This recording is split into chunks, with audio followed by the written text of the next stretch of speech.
Kitabul Khauf, kitab yang menjelaskan mengenai sholat dalam keadaan takut atau peperangan. Babu sholatil khauf, bab yang terkait dengan sholat dalam keadaan ketakutan. Atau istilah lain itu syiddatul khauf. Syiddatul khauf itu sangat takut sekali. Nah, di sini dalam surat An-Nisa, Al-Quran juga sudah memberikan penjelasan seperti ini. Allah Ta'ala berfirman, A'udzubillahi minasyaitonirrajim, Bismillahirrahmanirrahim.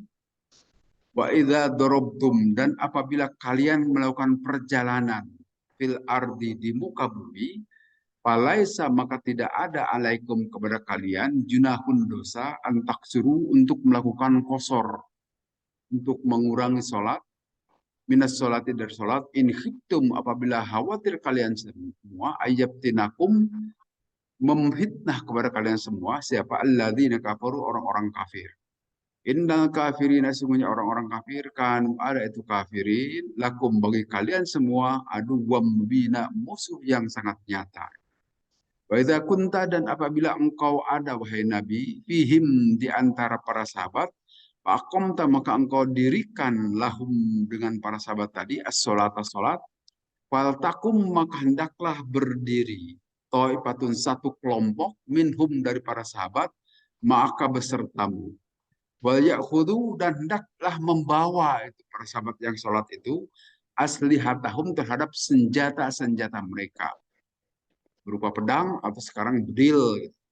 Wa idza sajadu, maka apabila sujud itu para sahabat, fal yakunu, hendaklah mereka ada, min waraikum, berada di belakang engkau semua, yang menjaga-jaga.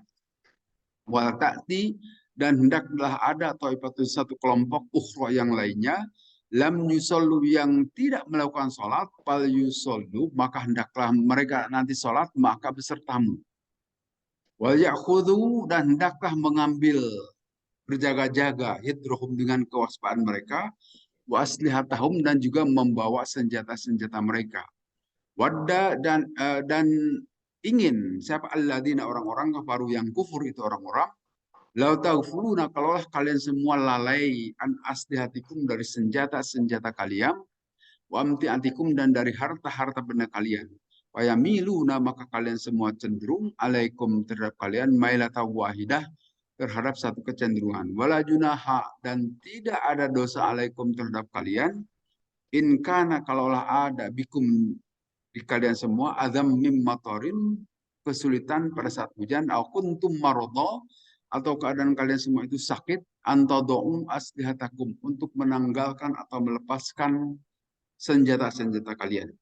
Wahudu hidrokum, waspadalah kalian semua, innallaha, sesungguhnya Allah, ada menjanjikan Allah lil kafirina, untuk orang-orang kafir, ada muhina, siksaan yang menghinakan. Surat An-Nisa ayat 101.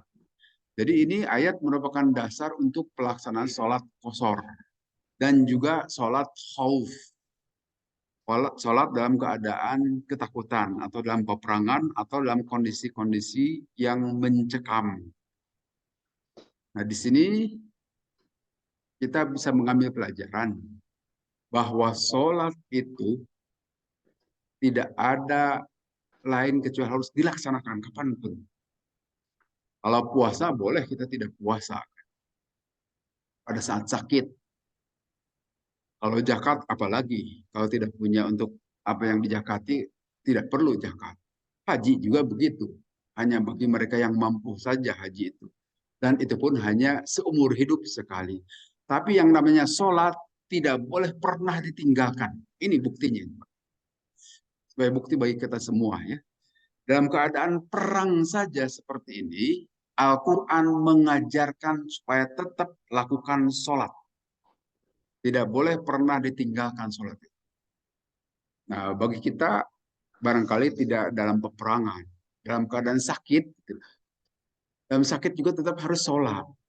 Dan sakitnya ini kita berada di rumah sakit, nah kadang-kadang ditinggalkan itu sholat. Khawatir jangan sampai ditinggalkan sholat. Selama hayat di kandung badan, selama ingatan masih normal, tidak boleh pernah ditinggalkan sholat. Bagaimanapun caranya, nanti di sini ada pembahasannya. Kalau yang kita lakukan seperti tadi itu sholat dalam keadaan posisi normal, berdiri, ruku, sujud, bersih. Kadang-kadang kita dalam perjalanan aja tidak mau sholat. Apa gara-gara sebab kotor bajunya? Tidak jadikan alasan itu. Sholat saja dalam keadaan kotor juga. Kadang-kadang kita tidak mau sholat gara-gara khawatir najis. Itu dalam keadaan normal. Memang kita harus suci dari najis. Tapi dalam keadaan darurat, lakukan sholat. Walaupun darah bercucuran dan sebagainya. Itu ya. Darah itu kan termasuk najis. Tapi dalam keadaan lakukan sholat. Selama hayat di kandung badan, selama ingatan masih normal. Ya. Kecuali kalau ingatannya sudah tidak normal, sudah koma, ingatan sudah tidak ada, apalagi sudah titik, sudah mati, tidak perlu sholat. Ini kadang-kadang sudah mati, masih juga disuruh ibadah. Itu salah juga. Seperti yang kemarin kurban untuk almarhum. Loh, mengapa kurban yang sudah meninggal? Kurban itu untuk yang hidup. Gitu. Kecuali yang bersangkutan wasiat sebelumnya, itu lain persoalan. Tapi bagi beliau yang sudah meninggal jauh, kemudian kita tiba-tiba kurbankan, tidak nyambung gitu. Nabi melarang gitu. Kan jelas hadis dan ayat Al-Qur'annya gitu ya. Ibadah itu bagi kita yang masih hidup gitu. Bagi yang meninggal tidak perlu ibadah lagi. Termasuk dikurbankan juga. Tapi kemarin saya lihat ada sejumlah daftar untuk almarhum. Ngapain itu? Untuk yang hidup saja.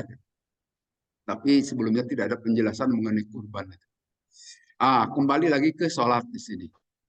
Ini demikian jelas hadis dari Nabi. Haddasan Abu Yaman, qala akhbarana Syu'aib an Zuhri, qala sa'altuhu. Saya bertanya kepada Abu Yaman, hal shalla, apakah telah pernah melakukan salat siapa an-nabiyyu Nabi sallallahu alaihi wasallam, yakni salat al-khauf, salat dalam keadaan takut? Ola menjawab itu Abdul Yaman, akhbaroni telah memberitakan kepadaku Salim Salim anna Abdullah bin Umar, sesungguhnya Abdullah bin Umar radhiyallahu anhu, ola berkata Abdullah bin Umar, gozautu, saya telah melakukan peperangan ma Rasulullah beserta Rasulullah sallallahu alaihi wasallam kibala Najdin di arah Najd.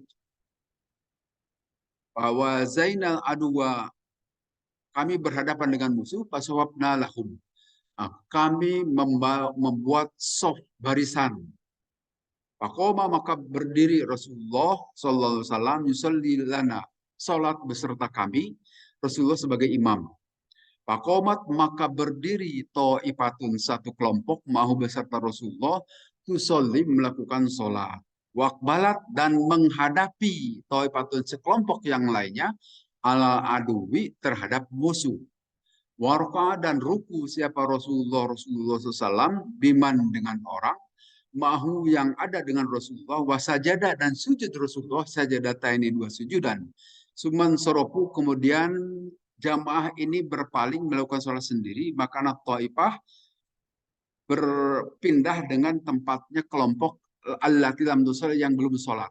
Waja'u, maka datang itu kelompok yang tadi belum sholat, waroka, maka ruku Rasulullah SAW bihim beserta mereka itu rokatan satu rukuan, wasajada, dan sujud sajadata ini dua kali sujudan. Summa sallama, kemudian salam Rasul.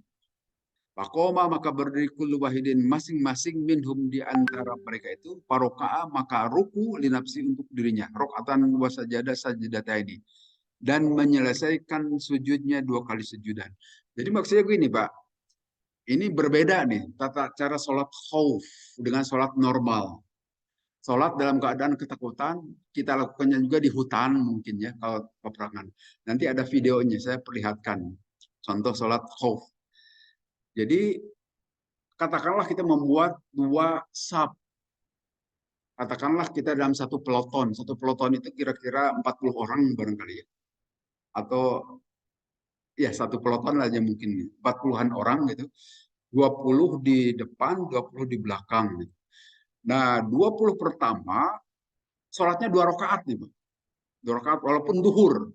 Karena ini kan dalam keadaan dikosor sekalian. Rakaat pertama, imam dengan saf pertama sholat. Sedangkan saf yang kedua berjaga-jaga jika kita berhadapan menghadap ke kiblat dan musuh di arah kiblat. Ini bisa macam-macam cara sholatnya. Tapi keadaan pertama itu musuh berada di kiblat, satu saf beserta imam, satu saf di belakangnya berjaga-jaga sambil menenteng senjata gitu. Atau sambil membawa pedang kalau zaman dahulu. Nah, itu juga yang sholat itu juga pakai sepatu, pakai ya tentara sebagaimana tentara saja gitu ya. Sholat di tengah hutan, kemudian satu rakaat pertama imam dengan saf pertama sholat, kemudian pada rakaat kedua ini menyelesaikan sendiri si saf yang pertama. Kemudian saf kedua bersama dengan imam. Imam rakaat kedua, sedangkan saf kedua itu rakaat pertama. Imam biasa sujud dan seterusnya. Kemudian nanti imam nunggu duduk saja. Saf yang kedua menyelesaikan rakaat kedua sendiri-sendiri. Nanti pada saat sudah selesai, maka imam salam, semuanya ikut salam. Agak ribet ini Pak ya. Agak, karena kita belum pernah mempraktekannya. Tapi nanti mungkin bisa dilihat di video ya. Kalau tidak ada video, kita praktekkan di sini juga. Tapi saya kira di video cukup saja. Mudah-mudahan ini akan jarang kita lakukan karena ini dilakukan dalam masa peperangan. Atau jika musuhnya ada di belakang kita, nah sisa kedua itu bukan menghadap kiblat tapi menghadap ke timur gitu. Nanti setelah selesai saf pertama, sholat beserta dengan imam, nah saf kedua saf yang pertama tadi menyelesaikan sholat sendiri, kemudian saf kedua ikut bergabung juga dengan imam melakukan sholat beserta imam sampai selesai. Itu jika dalam keadaan tidak diserang. Nah, sekarang misalnya bagaimana sedang sholat, ada penyerangan, ya tentu bubar saja itu. Lawan saja daripada sedang sholat ditembaki mati semua. Mendingan kita lawan saja. Nanti ada videonya saya kira kita perlihatkan. Jadi ini ada pesan yang sangat kuat bagi kita. Itu diberjamaahkan sholat khauf itu Pak. Dalam keadaan perang saja berjamaah itu demikian dianjurkan dan diberikan contoh. Ini dalam keadaan damai tidak mau sholat berjamaah. Ini keterlaluan kita ini. Dalam keadaan tidak apa-apa, tidak mau datang ke masjid. Keterlaluan. Sedangkan sholat khauf saja diajarkan berjamaah. Mengapa kita tidak mau sholat berjamaah dalam keadaan tidak apa-apa? Terutama untuk laki-laki ini. Untuk kaum laki-laki ini. Datanglah ke masjid. Dalam keadaan siddatul khauf saja dianjurkan berjamaah. Apalagi dalam keadaan damai. Tapi di antara kita banyak beralasan, ya kalau alasannya karena sakit, karena ada kesibukan dan sebagainya, itu tidak masalah. Tapi kalau alasannya karena harorea, itulah yang akan menjadi masalah penyesalan di akhirat nanti. Di alam kubur paling tidak. Pada saat kita menghadap Allah, ditanya itu penyesalan demikian banyak. Nah, di situ di ayat tadi ada kata-kata dorobtum. Pengertian dorobtum itu dalam bahasa sehari-hari doroba itu memukul kan. Tapi yang dimaksud di sini sapartum apabila kalian melakukan sapar, melakukan perjalanan. Sehingga dipahami di sini annal qasra mukhtasun bis sapar.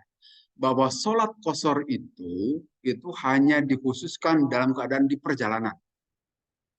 Jadi kalau kita mau mengkosor sholat dari duhur 4 rakaat menjadi rakaat itu ada dalam keadaan di perjalanan saja. Kalau di rumah tidak boleh. Sedangkan kalau jamak boleh. Kita mau menggabung duhur dan asar dalam keadaan tidak kemana-mana. Seperti bagi yang suka menikahkan kan mulai pukul 11 tuh. Sampai pukul 2 masih banyak tamu, duhur tidak sempat lagi. Ya tarik saja duhurnya ke asar. Yang matakhir daripada tidak sholat. Gara-gara itu. Nah, kalau itu boleh kita melakukan jamak di rumah. Tapi kalau kosor itu hanya dalam keadaan di perjalanan. Ini dalilnya nih. Dorobtum. Ayat Al-Quran memulainya dengan kata-kata wa idza dorobtum. Dan apabila kalian melakukan perjalanan. Sehingga dipahami oleh para ulama mukhtasun bis safari. Bahwa kosor itu annal kosro mukhtasun bis safari. Sholat kosor itu hanya diperkenankan kalau kita ada di perjalanan. Bukan di rumah. In khiftum. Nah, kemudian ada kata-kata in khiftum, apabila kalian takut semua. Itu ikhtisasul qasri bil khofi aidon. Nah, ini memang kosor itu silahkan lakukan jika kalian khawatir takut. Gitu. Nah, pada saat itu barangkali perjalanan itu sendiri-sendiri, pakai onta atau jalan kaki. Kalau sekarang kan pakai bis, pakai kereta, rame-rame. Sehingga apakah tidak boleh kosor? Tetap kosor itu boleh. Karena nanti ada kaidah usul fikih al-ibratu bi umumil lafzi la bi khususis sabab. Mengambil pelajaran itu adalah dengan keumuman lafaz bukan dengan kekhususan sebab. Jadi maksudnya di sini bukan hanya karena takut, tidak takut pun tidak apa-apa kita melakukan qasar di perjalanan. Nanti disebutkan di sini oleh Rasulullah, sodakotun tasodakallah biha alaikum faqbalu sodakotah. Itu adalah sodakoh dari Allah, maka terimalah sodakoh itu. Sodakoh Allah itu. Jadi rukhsah atau dispensasi. Silahkan kita lakukan sholat qasar kalau kita berada di perjalanan. Allah suka jika sodakohnya itu diterima.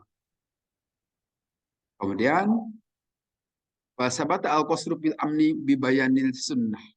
Nah, penjelasan tadi bahwa qasar itu tetap dalam keadaan aman pun silahkan bisa dilakukan jika kita ada di perjalanan. Waqtala fi sholatil khauf. Sedangkan kalau sholat khauf itu berbeda pendapat para ulama. Apakah sholat khauf itu hanya dilakukan dalam keadaan peperangan karena kita takut dalam kondisi bencana dan sebagainya, atau bisa juga dalam keadaan aman? Itu berbeda-beda pendapat di antara para ulama. Kaum al-majashuna menyebutkan itu hanya boleh dilakukan pada saat dalam keadaan takut saja gitu, sholat khauf itu. Karena sholat khauf itu bisa juga hanya 1 rakaat nanti, Pak. Dan bisa dilakukan secara sambil jalan, sambil lari juga boleh. Itu sholat khauf. Jadi macam-macam cara sholat khauf itu. Bisa 1 rakaat dan bisa dilakukan sambil berjalan. Gimana sholat sambil jalan ya? Belum pernah kita lakukan. Ini memang keadaan luar biasa. Saking tidak boleh ditinggalkannya sholat. Apalagi kalau hanya sakit kepala, sudah tidak mau sholat. Itu keterlaluan gitu ya. Dalam keadaan seperti ini juga, keadaan perang yang sangat berkecamuk, tetap sholat itu diharuskan. Kemudian, aku dan ada pendapat para ulama, apakah sholat khauf itu masih tetap disyariatkan sampai sekarang atau tidak? Nah, sebutkan di sini, la tusalla sholat al-khaufi ba'da Rasulullah SAW. Tidak ada lagi sholat khauf itu setelah Rasulullah SAW wafat. Itu pendapat ulama ya. Tetapi wajah ma'annan nasa innama salluha ma'hulifadhi sholati ma'hu sallallahu alaihi wasallam. Wahadal qalu indana laysa bisyai'in. Nah, pendapat ulama yang lain mengatakan tetap berlaku sholat khauf itu sampai saat ini. Sebagaimana sholat qasar, sholat jama, justru itu diajarkan, dicontohkan oleh Nabi untuk dipraktekkan oleh umatnya. Silakan jalankan terus sampai saat ini juga. Ini sama seperti perdebatan soal Lailatul Qadar kan. Lailatul Qadar itu hanya ada sekali saja.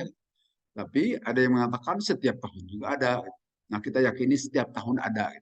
Supaya gairah untuk menghidupkan Lailatul Qadar itu tetap ada di antara kita kaum muslimin. Demikian juga pengertian sholatul khauf itu ada terus bisa dilakukan. Nah, barangkali zaman kita saat ini zaman aman-aman saja. Tapi tahun 50-an, tahun 60-an kan zaman gawat, zaman ngungsi katanya itu. Kata para orang tua, sehingga barangkali bisa menerapkan sholat khauf. Apalagi tahun 45 sampai tahun 50. Gitu. Zaman perang kemerdekaan, ngungsi ke sana kemari, menurut cerita para orang tua, sehingga bisa dipraktekkan ini sholat syiddatul khauf. Jadi kita saat ini dalam kondisi aman, sehingga mendengar tahunya juga mungkin barangkali baru tahu. Bagaimana cara mempraktekkan kita belum pernah mempraktekannya, tapi bisa dilakukan. Nah, kemudian yang dicontohkan di hadis tadi itu 2 rakaat itu bukan berarti sholat subuh. Itu adalah di qasar. Yang tadinya 4 rakaat jadi 2 rakaat. Itu adalah disebutkan di sini ala hada fahiya rubaiyah. Itu adalah sholat yang 4 rakaat. Ala anna kanatil asru, bahwa sholat itu ada sholat asar, kanatil asro, sholat asar yang dipraktikkan oleh Rasulullah saat itu. Wa fihi dalilun ala anna raqatal maqdiyah la budda fiha minal qiraah li kullin minat ta'ifatani khilafan liman ajaja as-saniyah tarkal qiraah. Nah, demikian juga ada perbedaan pendapat di sini di antara para ulama bahwa sholat itu apakah harus tetap membaca Al-Fatihah. Kebanyakan para ulama mengatakan tetap Al-Fatihah itu dibaca karena itu adalah rukun. Tetapi sebagian yang lain menyatakan tidak baca Al-Fatihah pun tidak apa-apa. Tapi di sini la budda fiha minal qiraah, tetap harus membaca. Jadi bacaan dalam salat yang rukun yang wajib itu hanya Al-Fatihah sebetulnya. Surat itu tidak wajib, sunnah saja. Demikian juga pada saat kita ruku baca subhan rabbiyal azimi wa bihamdihi subhan rabbil a'la wa bihamdihi, itu sunnah saja, tidak dibaca pun sah salat kita itu. Nah, apalagi dalam kondisi takut, sekedar ruku saja tidak baca apapun juga sah salat. Tetapi Al-Fatihah tetap wajib dibaca. Kemudian baca tahiyat barangkali itu termasuk yang rukun juga kalau baca tahiyat sampai sholawat paling tidak. Sholawat kepada Nabi itu termasuk rukun. Tapi yang lainnya itu sunnah saja. Mau dibaca silakan, tidak pun tidak apa-apa. Kemudian di sini disebutkan ala annahu la yushtaratu istiwa al-fariqaini fil adadi. Nah, bahwa sungguhnya tidak disyaratkan istiwa, lurus dan rapat itu pada saat sedang salat syiddatul khauf itu. Jadi pada saat kita membuat sap itu agak karehol pun tidak masalah. Yang penting tempatnya tidak memungkinkan untuk lurus, nggak apa-apa, tidak rapat dan juga tidak lurus satu sap itu. Tidak dipersyaratkan. Jadi dalam keadaan seperti syarat sah ada 8 kan ya. Salah satunya kita harus punya wudhu, harus cuci dari najis, harus menghadap kiblat, kemudian juga kita harus tahu tata cara sholat, harus tahu waktunya, itu dalam keadaan normal. Dalam keadaan darurat itu syarat itu tidak berlaku. Nutup aurat misalnya. Kan kita harus pakai tutup aurat nih, pakai sarung kalau dalam kondisi normal. Apakah dalam keadaan kita tidak punya sarung, tidak ada penutup, pakaian pun hanya pakaian celana pendek misalnya, tetap lakukan sholat. Syarat sahnya itu bisa gugur gara-gara dalam keadaan darurat. Sekali lagi, jangan sampai jadi alasan bagi yang suka melakukan perjalanan, aduh baju saya kotor, belum diganti dari kemarin, tidak masalah. Lakukanlah sholat di situ. Karena syarat-syarat pada saat kondisi darurat bisa hilang, termasuk najis juga. Lakin la budda an takuna allati tahrusu yahmalus saqafa biha bidalik. Tapi tetap harus dalam kondisi berjaga-jaga. Satu saf melakukan sholat, satu saf berjaga-jaga. Sambil nenteng senjata, kalau sekarang pakai bedil, kalau ada musuh menyerang, tembak saja dalam kondisi seperti sholat itu juga. Gitu. Nah, kalau kanu salah satan waku'alahum al-khawf, jajali adim ayusali wa biyahi. Nah, termasuk kalau kita juga 3 orang. 3 orang itu bisa kita berjamaah. Satu jadi imam, satu jadi makmum, satu menjaga. Nah, kemudian di rakaat kedua, yang tadinya menjaga ikut sholat dengan imam, yang satunya lagi selesaikan sendiri, kemudian siap-siap menjaga. Itu berjamaah. Dalam kondisi sholat ketakutan juga, berjamaah itu sangat dianjurkan. Maka sekali lagi bagi kita yang dalam kondisi normal, dalam kondisi baik-baik saja, tidak berjamaah keterlaluan. Dalam kondisi begitu saja, tetap jamaah itu dianjurkan. Walaupun nanti ada bagaimana kalau dalam kondisi begitu, waktu sholat tiba, kemudian serangan sedang berkecamuk. Itu bisa sholat sendiri-sendiri. Sambil lari, sambil jalan, boleh. Nanti ada videonya. Dan juga hadis-hadis Nabi juga ada nanti yang menyatakan kebolehan itu. Babu sholatil khawfiro di jalan marukbanan. Nah, bab menjelaskan mengenai sholat khawf bisa dilakukan secara berdiri atau menggunakan kendaraan. Sambil berjalan, sambil naik ontak kalau dahulu, atau sekarang di bis, di truk misalnya, angkutan pasukan, sambil melakukan sholat boleh. Haddatsana Sa'id bin Yahya bin Sa'id al-Quraisy dan seterusnya dari Ibnu Umar, anin Nabi dari Nabi sallallahu alaihi wasallam. Wa in kanu dan kalau ada mereka itu aksara lebih banyak min dalika dari itu payusallu maka hendaklah mereka melakukan sholat yaman sambil berdiri warukbanan dan juga sambil berkendara. Jadi sholat syiddatul khauf itu bisa dilakukan dalam keadaan kita tidak pergi kemana-mana sambil duduk, tapi bisa juga sambil berjalan, bisa juga sambil berkendara. Ini dari Nabi. Jadi sudah visioner. Ini 14 abad yang lalu. Dan sekarang saya kira masih layak, masih bisa dilakukan kan. Sholat dalam keadaan biasa, tidak kemana-mana, atau kita berkendaraan. Kalau dahulu kendaraannya menggunakan onta atau kuda, kalau sekarang bisa juga naik truk, naik pesawat, naik kereta juga. Kita melakukan sholat dalam keadaan ketakutan. Anna sholata la tasqutu indal ajazi. Sesungguhnya sholat itu tidak gugur pada saat kita dalam keadaan lemah. Anin nuzul anid dabah. Misalnya kita tidak bisa turun dari kendaraan sambil berkendaraan, padahal saat itu kan pakai onta nggak sangat gampang turun. Tapi kita mau melakukan sholat di atas onta juga silahkan saja. Wala akhiru dan tidak perlu diakhirkan an waktunya dari waktunya. Sholatlah waktu itu juga. Kalau waktunya sudah masuk. Nah, tentu di sini kita harus mengetahui waktu-waktu sholat kan. Nah, itu maka dipersyaratkan. Orang itu harus tahu waktu sholat. Tidak boleh melakukan sholat di sembarangan waktu. Bal tusalla ala ayyi wajhin hasalatil qudrah alaihi bidalil ayah.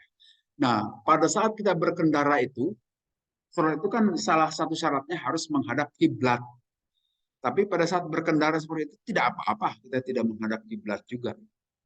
Toh kalau kita tarik kemanapun ujung-ujungnya bisa ke kiblat juga. Seperti kalau kita mau ke Surabaya, naik kereta Argo apa? Ya kereta malam itu, Turangga misalnya. Kan nyampe daerah Surabaya itu kira-kira pagi dari sini setelah maghrib. Nah, waktu itu kan bertemu waktu subuh dan isya. Padahal kereta itu menghadap timur. Bagaimana kita mau sholat menghadap barat? Ya kalau kita mampu menghadap barat boleh, tapi tidak menghadap barat pun lakukan saja sholat sampai menghadap timur. Karena kita dalam keadaan darurat di atas kendaraan. Yang penting lakukan sholat. Nah saat itu jangan karena tidak bisa menghadap kiblat kita tidak mau melakukan sholat. Sekali lagi ini, sholat itu tidak boleh ditinggalkan selama ingatan masih normal. Kecuali kalau ingatan kita sudah tidak normal, silahkan tidak sholat. Dalam kondisi bagaimanapun juga. Nah, di sini waktu sholat ala wajhin. Silahkan sholat ke dalam kondisi bagaimanapun. Sambil duduk, boleh. Sambil berdiri juga kalau tidak, kalau mampu silahkan lakukan. Kalau sekarang di kereta itu saya lihat sudah ada disediakan musola. Di kereta waktu beberapa tahun yang lalu ke Jogja, oh di dekat restorasi, di dekat restoran itu ada ruangan tempat sholat disediakan, ada sajadahnya juga. Sambil berdiri bisa di situ lakukan sholat. Sudah makin baik gitu. Rojilin itu maksudnya itu bisa imun sambil berdiri. Tadi kan disebutkan tari jalan. Tetapi roja juga artinya kan berjalan. Bisa juga sambil lari-lari itu kan sambil jalan kalau dalam keadaan peperangan. Silahkan saja. Atau masyatan sambil jalan kaki juga kita sholat. Nah sehingga kalau dalam keadaan sholat normal kan kita bergerak lebih dari 3 kali saja itu batal tuh sholat. Tapi dalam keadaan syiddatul khauf tidak ada itu. Tetap sah sholatnya. Sambil berjalan juga. Fa'in khiftum parijalan arukbanan. Kalau kalian semua khawatir, maka lakukan sholat dalam keadaan sambil berjalan, berdiri, atau dalam kondisi menggunakan kendaraan. Idza waqal khauf, apabila dikhawatirkan ada ketakutan, fal yusallir rajula, silakan sholat sambil berdiri ala kulli jihatin qa'iman. ke jihad atau ke arah manapun berdirinya itu, atau kita berkendara, lakukan sholat. Tidak boleh pernah ditinggalkan. Nah, di sini disebutkan mustaqbil kiblati au ghairu mustaqbiliha. Apakah menghadap kiblat ataupun tidak menghadap kiblat tidak masalah. Karena mengapa kita dari Indonesia menghadap ke barat? Karena itu yang paling dekat kan ke Mekah, ke Baktah. Kalau kita menghadap timur, tetap menghadap kiblat juga itu. Kalau ditarik ke bumi itu bulat kan, hanya lebih jauh saja gitu kan. Menghadap timur dia melalui benua Amerika, ujung-ujungnya ke Ka'bah juga. Gitu. Kalau kita di Amerika menghadap ke utara itu kiblat itu. Nah, di negara lain bisa kemana-mana, tapi kita dari Indonesia itu ke arah barat karena itu yang paling dekat menghadap ke Ka'bah. Tapi sebetulnya ke arah manapun itu bisa menghadap Ka'bah. Sehingga tidak perlu disoal bagaimana para astronot di atas kemana menghadapnya. Tidak perlu dipusingkan juga. Kemanapun tetap bisa menghadap ke kiblat. Yang penting lakukan sholat. Kemudian babun yahrusu ba'duhum ba'dun fi salatil khauf. Nah, sebagian yang lain, tentara yang lain harus menjaga bagi tentara yang lainnya sedang melakukan sholat. Jadi tidak boleh pada saat yang bersamaan sholat berjamaah, berbarengan, tapi sebagian menjaga dengan tetap senjata ada di tangan. Demikian juga yang sholat tetap bawa senjata dalam keadaan berjaga-jaga, siap menghadapi musuh. Sebutkan di sini di hadis dari Ibnu Abbas, koma berdiri siapa an-nabiyyu Nabi sallallahu alaihi wasallam, wa koma dan berdiri juga siapa an-nasu orang-orang mau beserta Nabi.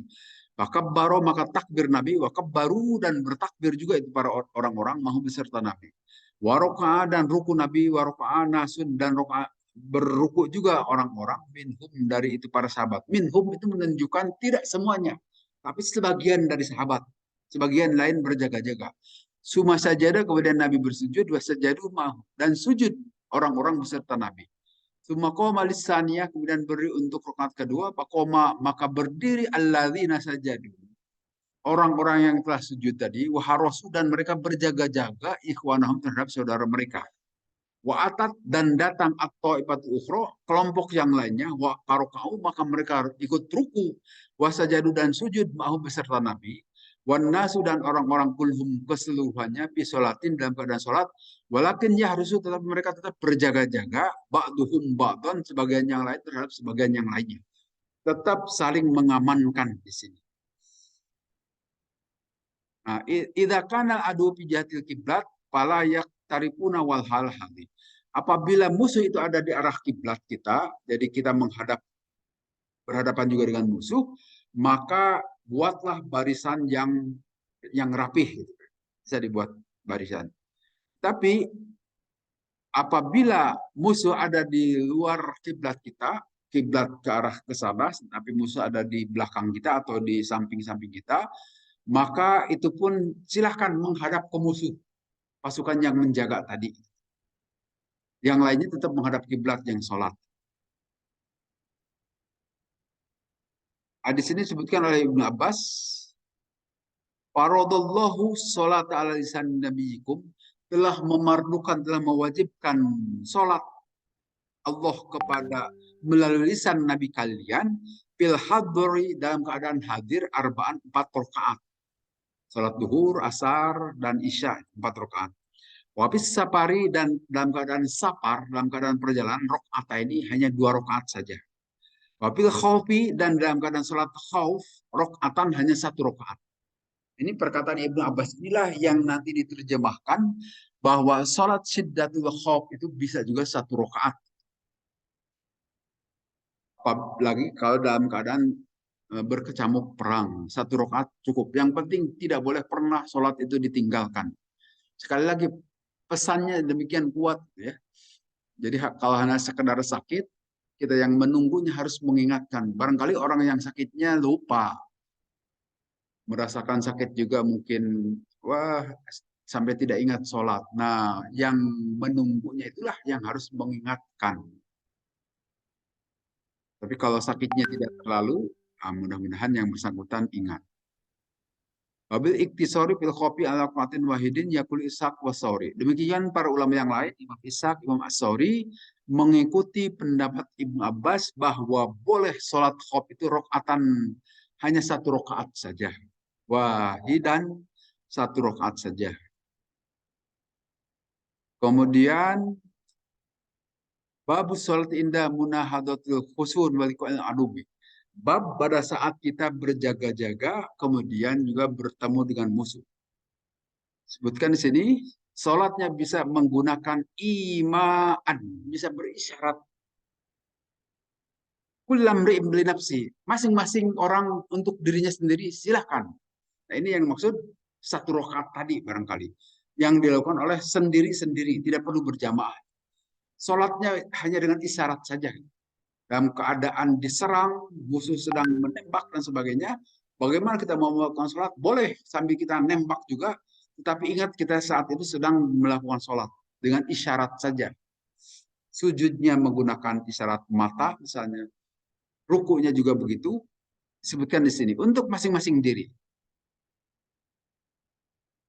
Ailam yakdiru ala imai, kalau tidak mampu berisyarat, akhurus sholata, boleh mengakhirkan sholat. Hatta yang kashifal kipalu, sehingga perangnya itu selesai dahulu.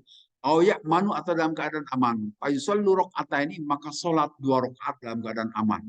Jadi maksudnya di sini sholat 1 rakaat itu dalam keadaan kecamuk perang yang demikian sulit dikendalikan barangkali. Tapi kalau dalam keadaan aman, sholatlah 2 rakaat.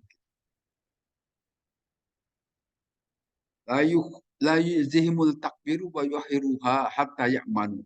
Nah, silakan melakukan sholat dalam keadaan takbir, kemudian dalam keadaan normal, artinya ada takbir, ada ruku, ada sujud, dalam keadaan aman.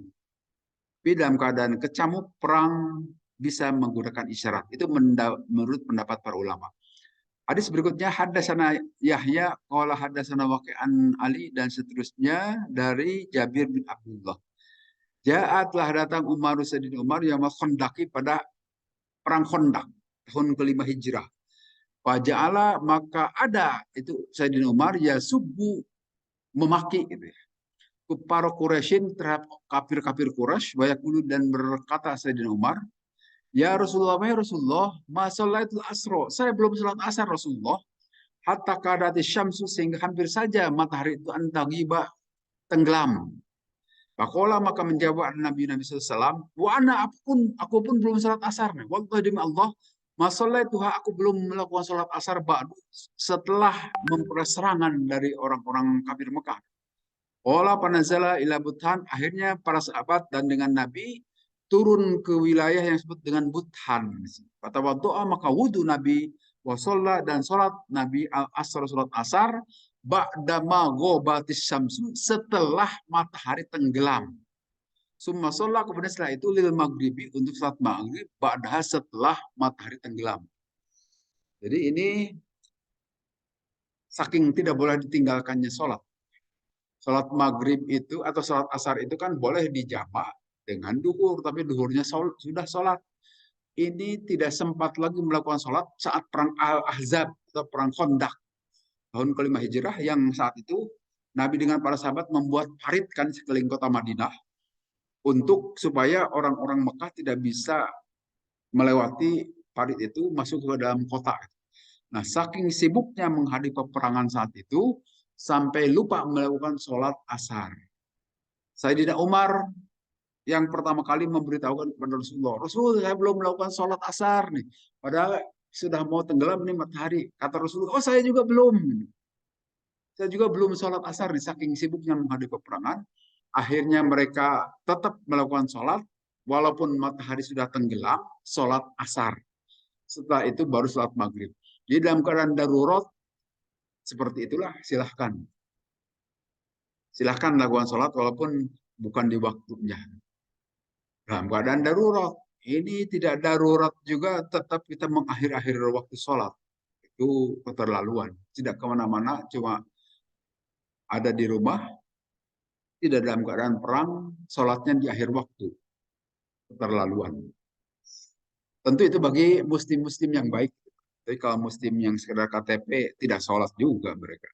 Tapi nanti rasakan di kuburan, nah di alam kubur gitu, akan penyesalannya minta ampun.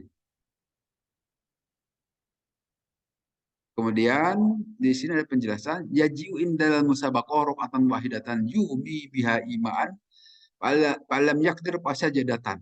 Nah, bahkan di sini menurut Ibnu Ishaq, menurut Ishaq bin Rawaihah, cukup bagi orang yang sedang dalam keadaan peperangan tadi, dalam keadaan kesibukan yang demikian itu, melakukan sholat satu rakaat saja. Dan satu rakaat juga dengan isyarat, tidak dengan sholat normal. Silakan berisyarat, bahkan sujudnya juga cukup sekali saja. Pas saja datang, cukup satu kali sujud. Fa'ilam yakdir fatakbiratan. Maka kalau tidak mampu lagi dalam keadaan serangan yang bertubi-tubi gitu, sekali takbir juga enggak apa-apa. Yang penting tidak pernah meninggalkan sholat. Di dalam yakdir al-qamu ala ayyusala al-ardi, solu ala dhuhri dawab rokataini. Nah, disebutkan di sini, jika orang atau kaum itu tidak mampu melakukan sholat di atas tanah, maka sholatlah mereka ala dhuhri dawab di atas punggung kendaraan, onta misalnya. Rokaat ini 2 rakaat. Di bis, di truk, atau di mana silakan. Illam yakdiru parokatan data ini. Cukup saja satu kali ruku dan 2 kali sujud. Itu artinya 1 rakaat tadi. Illam yakdiru, tetapi kalau tidak mampu juga di kendaraan, maka akhorus sholata. Mereka bisa mengakhirkan sholat. Hatta ya'manu, sehingga dalam keadaan aman. Ayusallu bil ardi, dan sholatlah di atas muka bumi, di tanah seperti biasa. Jadi di sini sebutkan wadzalika annahu ja'lul ima'i masyruton bi ta'adduril qudrah.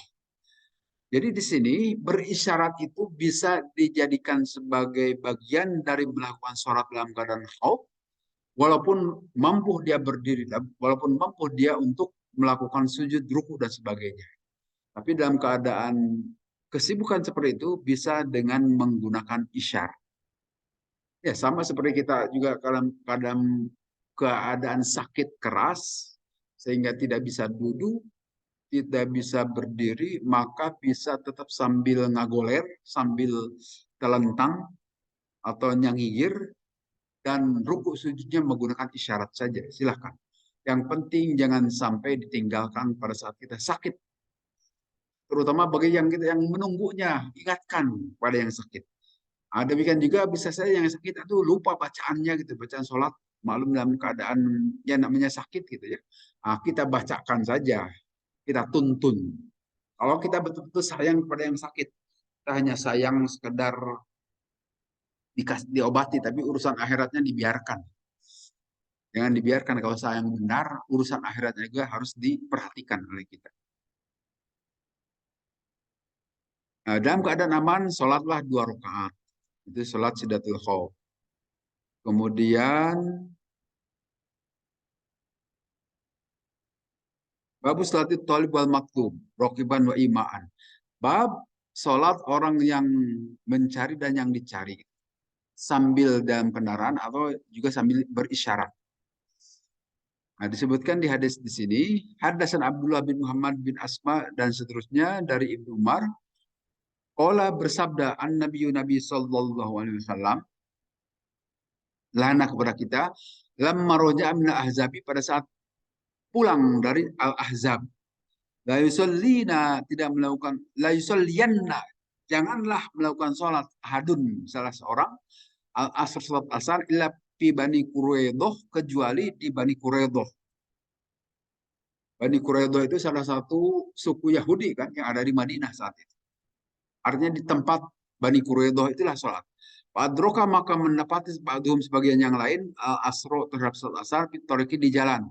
Pakola, maka berkata ba'dhum sebagian dari para sahabat, la nusolli hatta ya'tiyaha, kami tidak melakukan sholat sehingga kami datang ke Bani Quraidah. Wakola, dan berkata ba'dhum sebagian dari yang lain, bal nusolli, kami tetap melakukan sholat walaupun tidak di Bani Quraidah. Kemudian kami menolak karena perintah Nabi harus melakukan sholat di Bani Quraidah. Padukirolin Nabi, maka disampaikan kepada Nabi SAW, nu'annif wahidan minhum. Tetapi Nabi tidak mencela untuk hal seperti itu. Nah, artinya di sini perintah Nabi SAW dari perjalanan, nanti kalian setelah di Bani Quraidah saja lakukan sholat. Tapi sebagian sahabat di tengah perjalanan juga tetap melakukan sholat, hanya sebagian yang lain juga sampai di Bani Quraidah, di tanah Bani Quraidah baru melakukan sholat. Nah, berbeda pendapat para sahabat, sehingga bagi kita pada saat ini juga ada perbedaan dalam menafsirkan ayat Quran atau hadis Nabi. Wajar saja, zaman Nabi saja beda-beda para sahabat juga menafsirkan perintah Nabi itu. Tetapi Nabi tidak mengecamnya. Baik-baik saja Nabi SAW. Seperti ada contoh lain misalnya. Para sahabat dalam perjalanan itu kan harus melakukan sholat. Di antara dua sahabat beda pendapat. Yang satu mengatakan cukup dengan tayamum. Nah, sahabat yang satu itu dengan tayamum saja. Atau yang dua-duanya juga dengan tayamum. Kemudian sholat. Setelah itu mereka berdua berjalan lagi. Di tengah perjalanan melihat ada air. Nah, di antara dua sahabat ini berbeda pendapat. Yang satu mengatakan, saya akan sholat lagi diulang dengan wudhu pakai air. Tapi sahabat yang satunya menyatakan, saya tidak akan sholat, kan tadi sudah cukup dengan tayamum. Akhirnya yang satu sholat lagi menggunakan air wudhu, yang satunya tidak sholat. Setelah itu beliau berdua itu sampailah ke Madinah menceritakan hal tersebut kepada Nabi. Bagaimana sikap Nabi? Mengatakan yang satu kamu telah sesuai dengan sunnah, yang dua kamu telah mendapatkan dua pahala gitu kan. Jadi artinya dua-duanya benar, tidak tidak mencela ke satu dan yang lain. Sehingga dalam hal ini sebatas dalam koridor yang diberikan contoh oleh Nabi, kita berbeda juga tidak masalah, tidak apa-apa. Termasuk di sini itu bisa juga kita melakukan sholat kalau kita tidak mampu dalam keadaan terluka misalnya.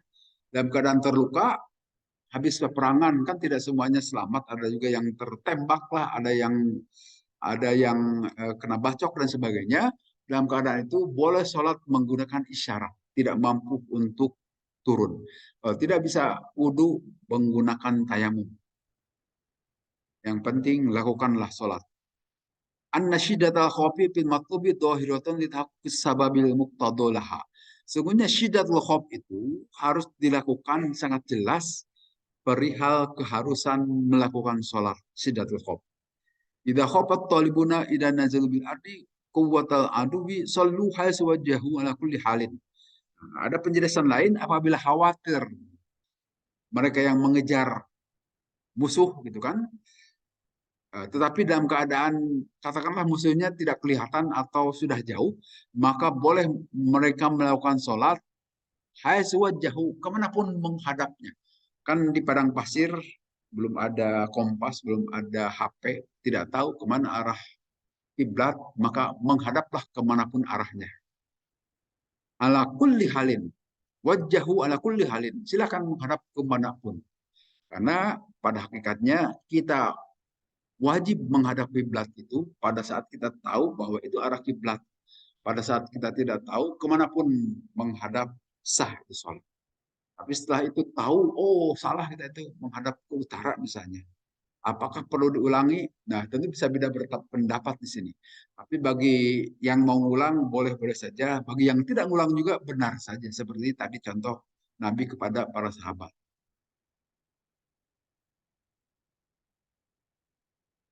Kemudian hadis terakhir, bab takbiri wal golas bisubhi. Bab tabgir, bab pagi-pagi wal golas dan masih dalam keadaan gelap bisubhi untuk melakukan sholat subuh. Wasolati indal igoroti wal har, dan sholat dalam keadaan igoroh, jauh terbuang dan dalam keadaan perang. Haddasan Musaddad dan seterusnya dari Anas bin Malik. Anna Rasulullah sungguhnya Rasulullah SAW sholat melakukan sholat Rasulullah subuh sholat subuh bigolasin dalam keadaan masih gelap. Maksud gelap di sini itu tentu harus setelah keluar fajar. Sehingga bagi kita keluar fajar itu Untuk saat ini kira-kira pukul 5. Walaupun adanya setengah 5 lebih. Nah, itu waktu kita selesai sholat masih keadaan gelap kan, masih golas. Apalagi zaman dahulu belum ada lampu-lampu. Satu sahabat dengan sahabat lain tidak kenal kalau keluar dari masjid. Nah, disebutkan begitu, Sumarokibah kemudian mengendarai Rasulullah, Pakola bersabda Rasulullah, Allahu Akbar, mengucapkan Allahu Akbar, Khorijat Khaybaru, telah keluar Khaybar. Inna idza nazzalna bisati qaumin, pada saat itu kami semua, para sahabat dan Nabi, kami berada di halaman satu kaum, Pasa asbahul mundarin, maka telah dekat waktu subuh. Wa kharaju yas'auna bis sakaki wa yaquluna Muhammadun wal khamis. Maka keluarlah para sahabat untuk melakukan sholat kelihatannya. Fadoharo maka jelas alahim kepada mereka Rasulullah SAW kelihatan. Pakotala maka berperang al-muqatalah, orang yang berperang tadi sahabat daroria dan membawa tawanan wasorot sopiyah lidihiyat ke kalbi. Nah, kemudian nanti kita tahu di Yahudi itu ada tokoh Huyai bin Akhtab. Huyai bin Akhtab itu adalah kepala suku Yahudi yang memimpin perang beserta memerangi Nabi. Tetapi salah satu cara Nabi itu diplomasi, putri Huyai bin Akhtab itu yaitu Siti Sofiyah itu dinikahi oleh Nabi. Sehingga kekerasan dari Yahudi itu tidak demikian mengeras lagi setelah Nabi menikahi putri Huyai bin Akhtab, itu Siti Sofiyah. Wasorot dan jadilah Rasulullah untuk Rasulullah sumat wajah kemudian Rasulullah menikahi Siti Sofiyah tadi. Nah, sehingga kita melihat di sini Nabi itu bangsa Arab nikah dengan bangsa Yahudi boleh-boleh saja, beda suku. Kita suku Sunda atau suku Jawa nikah dengan beda suku boleh-boleh saja. Maqala Abdul Aziz bin Sabit ya Aba Muhammad anta sa'alta annasan ma'ah amharuha. Apakah engkau bertanya kepada tahu tidak hai Anas apa mahar Nabi itu? Maka disebutkan maharnya itu adalah dalam keadaan diri Siti Sophia itulah yang dijadikan mahar. Jadi ini ceritanya begini, dalam peperangan menghadapi Yahudi, Rasulullah dengan para sahabat datang ke kelompok Yahudi itu, tapi salah satu taktik Nabi Sallallahu Alaihi Wasallam di samping mengajarkan sholat Sidatul Khawf, juga bagaimana diplomasi yang dilakukan Nabi menikahi Siti Sophia sehingga orang-orang Yahudi tidak mengeras lagi, kan? Mereka mulai agak lunak setelah tahu Siti Sophia itu tawanan sebetulnya Siti Sophia itu. Jadi suku Yahudi itu bisa dikalahkan dan Siti Sophia menjadi tawanan perang. Tapi kemudian nanti tawanan perang itu dibebaskan dan pembebasan itulah sebagai maharnya. Membebaskan beliau itu dijadikan mahar oleh Rasulullah dan akhirnya dinikahi. Sehingga kalau ada tuduhan Nabi banyak nikah, nikahnya itu banyak maksud. Ada diplomasi termasuk dalam hal ini dakwah. Itu mendakwahi suku Yahudi. Walaupun tidak banyak suku Yahudi masuk Islam. Tapi setidaknya putri Nabi itu jadi Muslim. Bila anna salat al-khawfi la yushtaratu at-ta'khir ila akhir waktu, sesungguhnya salat khawf itu tidak disyaratkan untuk mengakhirkan sampai waktunya. Kama syaratahu fi syarti fi salati syiddatul khawf inda tahmimul muqatalah. Jadi lakukanlah salat syiddatul khawf itu awal-awal waktu, di waktu yang biasa saja. Tidak perlu diakhirkan. Wa yahtamilu ayyakuna al-isyarat ila ta'yinil mubadaru ila shalah, dan jelas ada isyarah harus bersegera melakukan sholat. Karena nanti kata Nabi, Abdullu amalikum seutama-utama amal kalian itu adalah as-sholah. As-sholah di awal waktunya, sholat di awal waktu. Sehingga kalau kita mampu melakukan sholat awal waktu berjamaah di masjid, lakukanlah itu. Lebih baik. Jangan sendiri. Kecuali bagi para ibu, silakan di rumah masing-masing. Kalau tidak ke masjid. Itu saya kira masalah salat khawf ini kitabul idaini.